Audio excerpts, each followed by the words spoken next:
Ladies and gentlemen, this Back Issue Classics episode of The Pull Bag is very explicit in a sexual nature. Jeremy Fine and I, TFG and Mike, are going back to Image Comics' Sex Criminals series, and we will be reviewing Volume 2, Two Worlds, One Cop, from Image Comics. So, this is not safe for work. This is basically not safe for anybody. It's going to be discussing sexual acts in detail. Well, not so much detail, but you get it. Very, very explicit content coming up here inside the Pull Bag. So please listen at your own discretion. You have been warned. And now, on with the show. Welcome to The Pull Bags, Back Issue Classics. Join us as we talk about comics from yesteryear, from DC, Marvel, and more. So open your ears to hear our discussion of the older continuities, as the Back Issue Classics are also what's in The Pull Bag. Hello and welcome to The Pull Bag. This is Back Issue Classics episode 33. I am your host, Steve Joe Mike. Joining me once again is Jeremy Fine. Hello, sir. Trading snowstorms for thunderstorms. I love Florida. Well, just wait for the tornadoes and the hurricanes and the tropical storms. It's the end of the world for them. Fine, I know, but God, we haven't talked sex criminals in when was the last time with them? Something like that. But yes, as Jeremy said, we are here to review Sex Criminals Volume 2, Two Worlds, One Cop. That's the name of the book. I can't help what they named the trade paperback. I mean, I know the reference it has, and we're not going to talk about it. Yeah, that's something we're not going to talk about on this podcast. No. We do not need to. Yes. No, not at all. I mean, if my spell checker decides that, hey, Skywalker needs to be Stalker, then there's something wrong. We're not going to be talking about One Cup and whatever else. But yeah, Two Worlds, One Cop. Trying to remember, when was Sex Criminals Volume 1? It was... let's see, it was... Feels like it was... No, you're right, it was November. It was November 19th, 2014, Volume 1. Yeah. What's happened at this time? And I heard rumors of the TV show. I've heard rumors of the movie. Here's the thing, too. I look at Suze now, and she kind of reminds me a little bit of Zoe Deschanel. And I thought that maybe she was going to be part of the way that she moves her head back and forth in the first couple panels of the story. But I don't know if they're still moving on with the TV show, who they're casting. Yeah. And this trade paperback collects issues 6 through 10 of the hit Image Comics series. I had to go back and at least reread issue 5 to figure out where we ended up in the original trade, the original stories in the first part of the first arc. And I was surprised that this one began like with them at home. I don't know, it just kind of surprised me. This trade paperback, folks, is 5 issues. We're not going to be able to get through all of this. We're not going to break this down bit by bit by bit. I guess we just give like a short summary of each one, which would make sense, because here's the thing. I did not go back to sex. I had it by memory mostly. I knew that these two characters discovered sexuality differently, and Suze was like more interested. She kind of told me the quiet, like when she had an orgasm, and John thought that it was like he didn't understand. Come world, it was an amusement park, yeah. Yeah, and we didn't, and that's how they kind of got together. It was social awkwardness. She was talking about sex. It was like a little girl asking about sex. As I've said, I'm subscribed to a website called Beautiful Agony, where people talk about orgasm, and they have one that just neck up, and after they have the orgasm, they confess they talk about their sexuality, how they discover themselves and whatnot. It's tastefully done. I've tried to interview the host of the site. Unfortunately, they're in Australia, so we're still trying to work things out. But my point is, I like how these two characters are realistic without trying to discover sexuality, and apparently when they orgasm at the same time literally stops. They rob the bank, and unfortunately, the sex police came out of nowhere, and they had to the way this issue opens is that Susan's trying to break the fourth wall, bring the readers back up to speed with Lee's world, and apparently they're kind of sort of a couple. The sex police is not following them apparently, and they've given some money back that they've stolen, but they apparently owe $12,000 that they're going to try to raise legally to keep a healthy conscience, and the sex police are not going to leave them alone. They can remain as a couple. But the thing is, John is in gray, so to speak, because there are two Johns. There is one that wants to be adventuresome, and there's the other one who knows about the past, and he pretty much doesn't want to deal with anything. It's just like, well, I've had sex. It's kind of like that movie, What Planet Are You From, where an alien has to come to Earth, impregnate a woman, and then once the mission is over, he wants nothing to do with the woman. And that's pretty much what John is. Like, he is just in the gray. He's reading a graphic novel, I guess it's supposed to be like the one that we're supposed to be reading. And then every now and then, the colorized John wants to live, and the gray John is just like the shrubby, conservative, close-minded John. And this is where I kind of started to look back on this book and these characters, because they were coming out of the shell, so to speak, and then all of a sudden you have like gray John, apathy John, empathetic John, apathy John, and, gung-ho John. And Suze doesn't know what she needs to do, and it's just, I could not stand Gray John. He just was like, when I was reading this, I wasn't sure because, like, I had bought this on Comixology months ago when I originally wanted to do it in early January, but we just never got around to doing it. And so I've had it, and I haven't really picked it up. I haven't really looked at it, whatever else. When I went to read it about a week ago, I was like, wow, this is completely different from what the first 5 issues are. yeah. The first five issues were fun, they were comical. This is like exploring their emotions more so than anything else at this point, and it's really getting dark. Not only do they characters, and then they try to bring in something called the compass. And the compass makes absolutely no sense. The compass is like, every time they have sex now, there are these little bloops that come up, and apparently every time they come, it's like, you get these sit downs that like they're tracking, I guess the sex police, that they're tracking Susan and John of every time they have an orgasm, and the quiets will come about and look at the colors going to be quiet. Susan's going into it, but then John is like, for some reason, he's becoming a Ken doll. And I don't know what the symbolism is that he's trying to grow up and she wants to still be like ravaged with her sex life, and I'm never quite sure, but it got to the point where I just didn't care.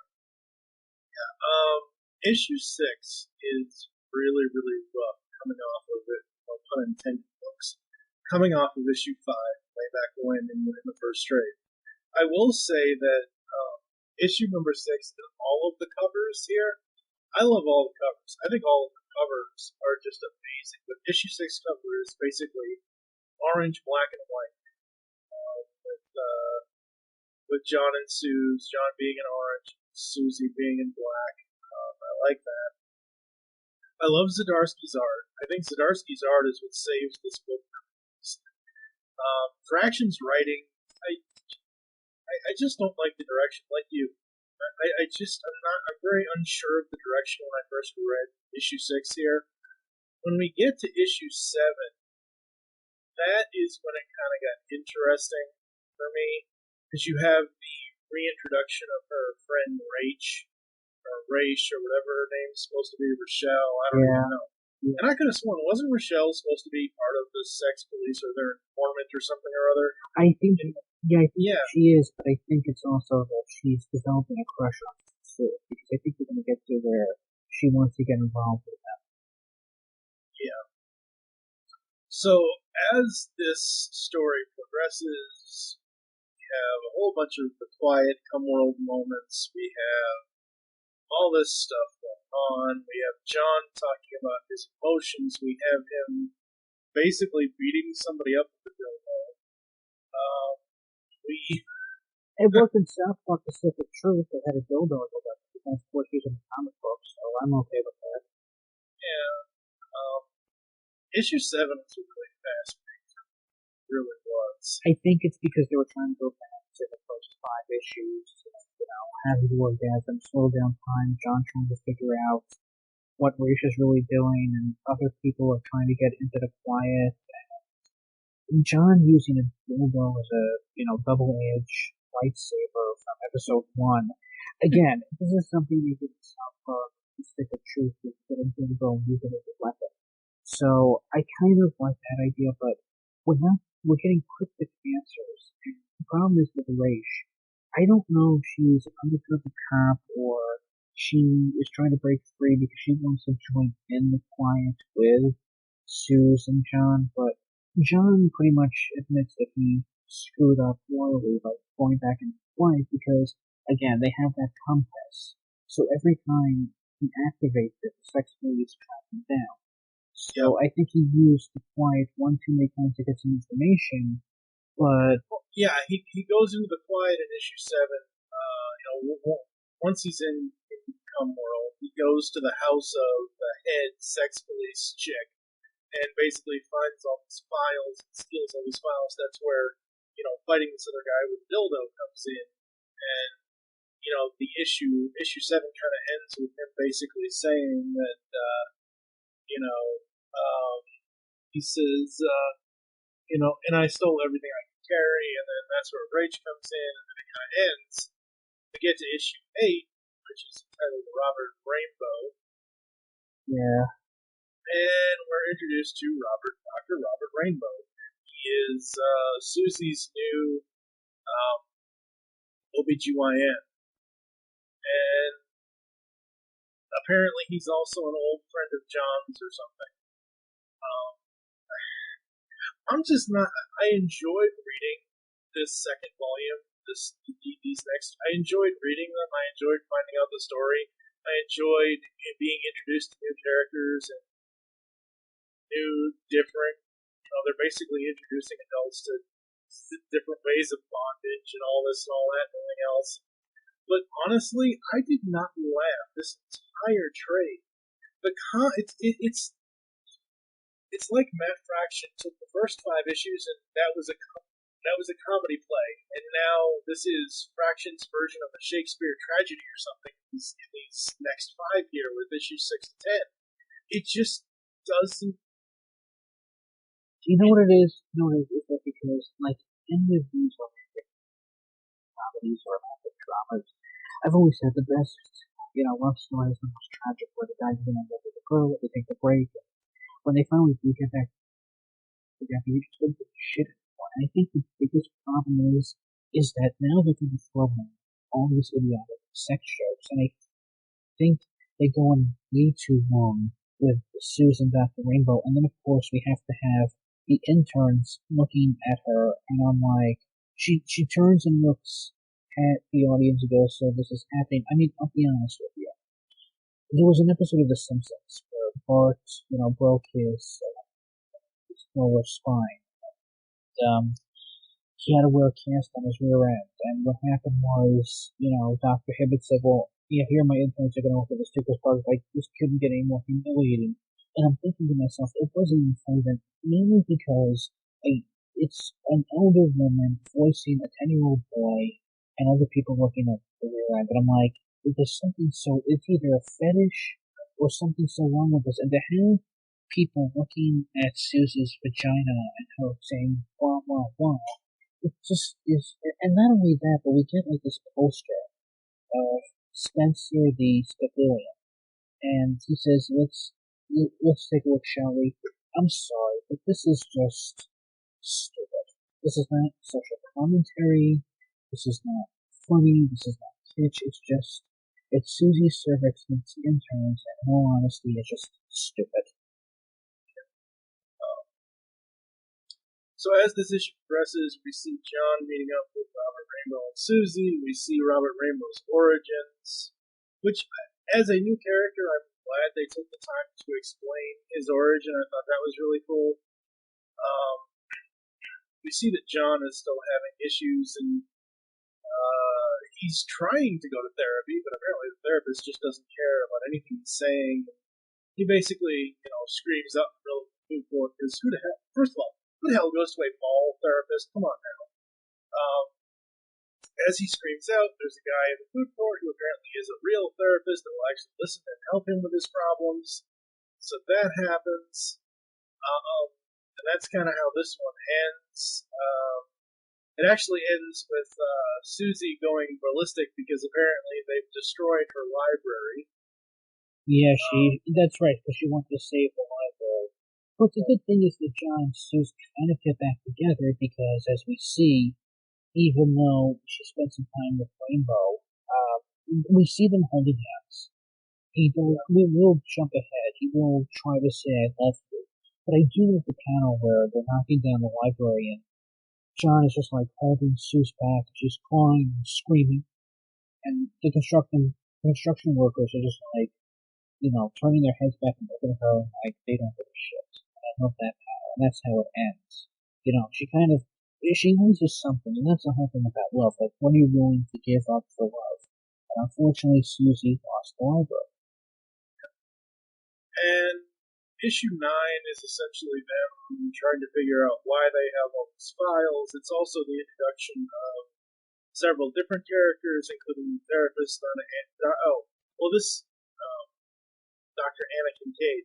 It's essentially, this entire issue is Dr. Anna Kincaid's origin story. We do have John and Susie going around dealing with their issues, but, by the middle of this, we see all of Dr. Anna Kincaid's origin, which, again, I like. I like that they've taken 2 issues now. Issue 8 and issue 9. Issue 8 is essentially Robert Rainbow's introduction. Issue 9 is Dr. Anna Kincaid's introduction. And I really enjoy that. I love Zdarsky's art. Making the Quiet or Come World or whatever you want to call it, making it bright, shiny, and super colorful compared to what the book usually is. It's very weird kind of colors. I love that contrast. I really do. Oh, it's a great use of light show. I'll give it that. Dr. Kincaid, you don't like her, do you? You know what it is? I always feel that in comic books, the way, maybe it was Frank Miller that didn't like psychiatrists, but I always feel that in pop culture, comic book writers, the most, do not like psychiatrists. They have a lot of problems. As a matter of fact, on Comic What a Haul, I interviewed a writer who put together a comic book called Gateway Runners, where the first 3 pages, the main character is bashing the psychiatrist. And I asked him, and I said, Frank Miller, I noticed, doesn't like psychiatrists. He bashed them in Batman and RoboCop. You have a take on them, sex criminals. Like, what is your deal with psychiatrists? Is it because, of their egos? Is it because they have the answers and everything? Like, why do you not like psychiatrists so much? And the only answers that I seem to be getting is that they don't hate psychiatrists, but sometimes I feel like maybe they do have the answers, but then they kind of have a life of their own and they're masking. And I feel, with this Dr. Kincaid character, I've been down the road too many times to deal with someone like this, but there is a great movie, if you get your hands on it, called Martians Go Home, where there's supposed to be this world-renowned psychiatrist, and the Martians come down to Earth because they're sick and tired of Earthlings flying. So this Martian pretty much discredits the psychiatrist in the psychiatrist's waiting room with all her patients, and she breaks character. Like, she was this world-renowned psychiatrist, and then she starts to drop her, her voice, and she gives a real accent, and she just becomes like this, this sex slave thing again. So I guess that's what this is kind of for me to take on. I don't know. I mean, like I said, I like her origin. I think it's interesting how she came up with it.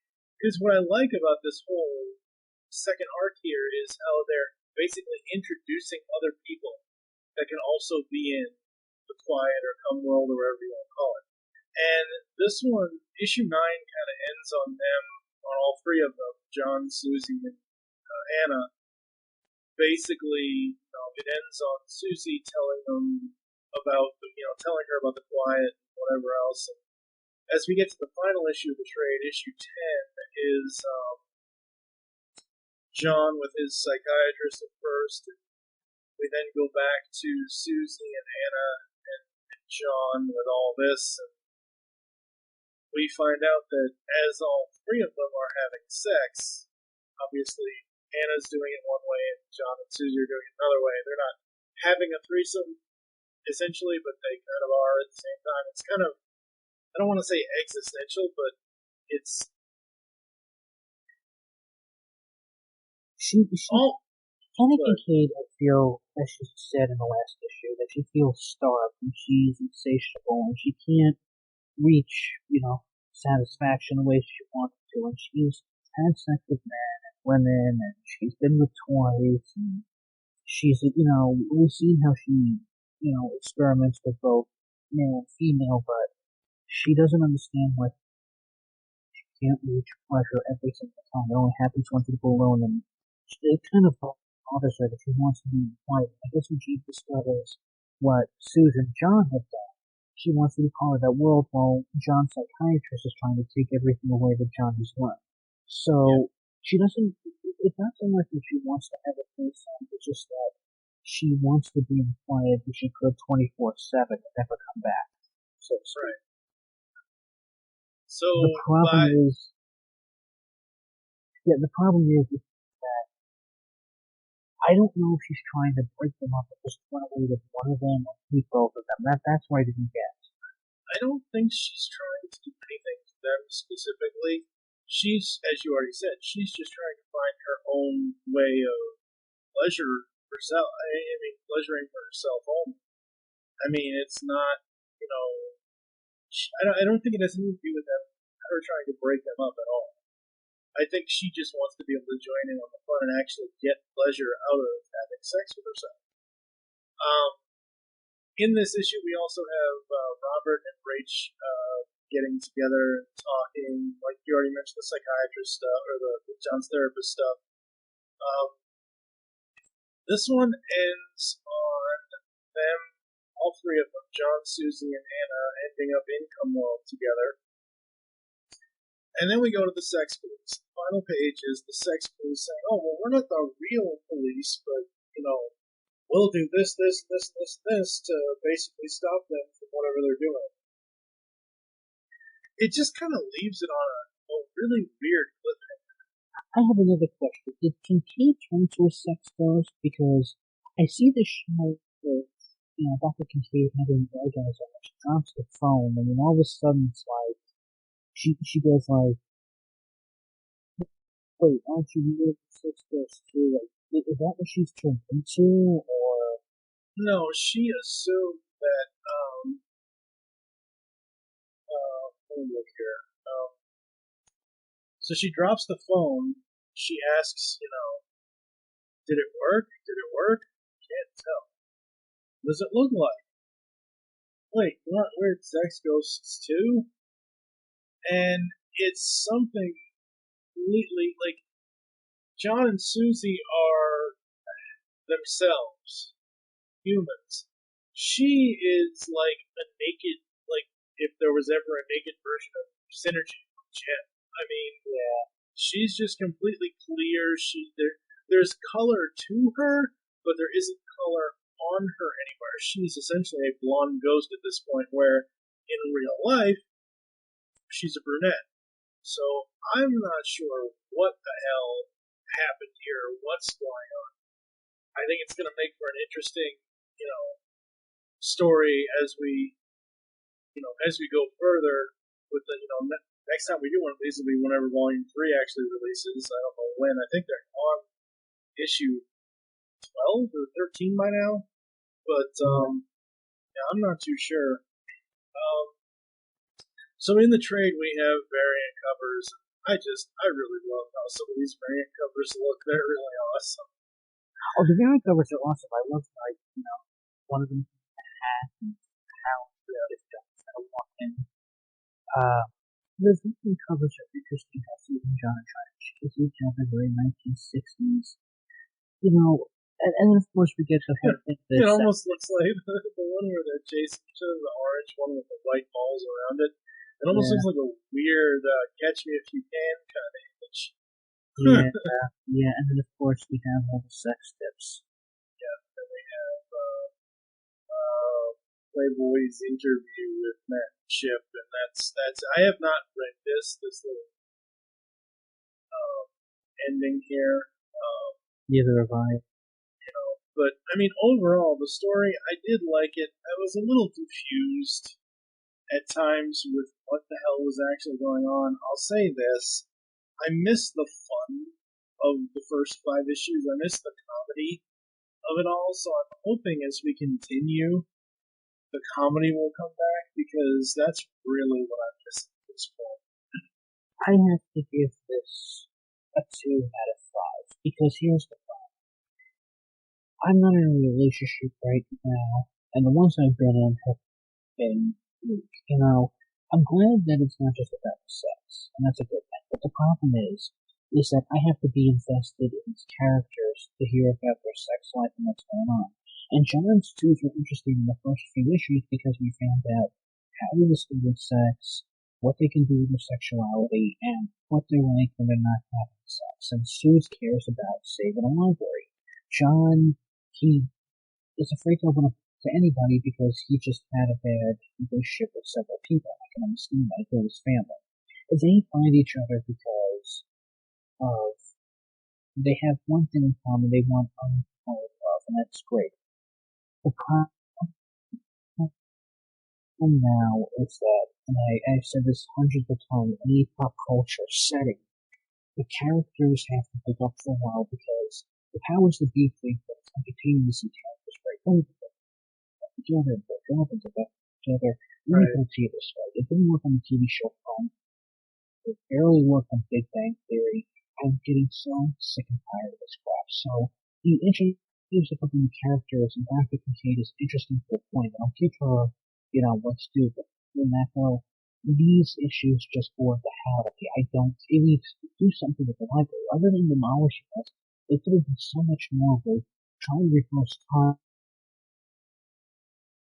and saving it and going back and doing like a Back to the Future 2 moment. There were so many things they could have done with the quiet, and all it came down to is John being too chicken shit to say how much he loves Suze, and almost losing Suze, and just introducing a character that just wants to literally be in the quiet 24/7. So I've had my views on this one. Like I said, I enjoyed it. Once we got to issue 8, issue 6 and 7 were a little rough. But once we got to issue 8, I really started enjoying the story. Overall, I love Zdarsky's art. Zdarsky's art throughout the entire trade was absolutely amazing. For me, I'm going to give it a 3 out of 5. I can't go as low as a 2. I do wish that the comedy was there a little bit more, and the irony was there a little bit more. I do enjoy the origin stories for Robert Rainbow and Anna Kincaid. I thought that was really cool. I am interested to see where they go from here.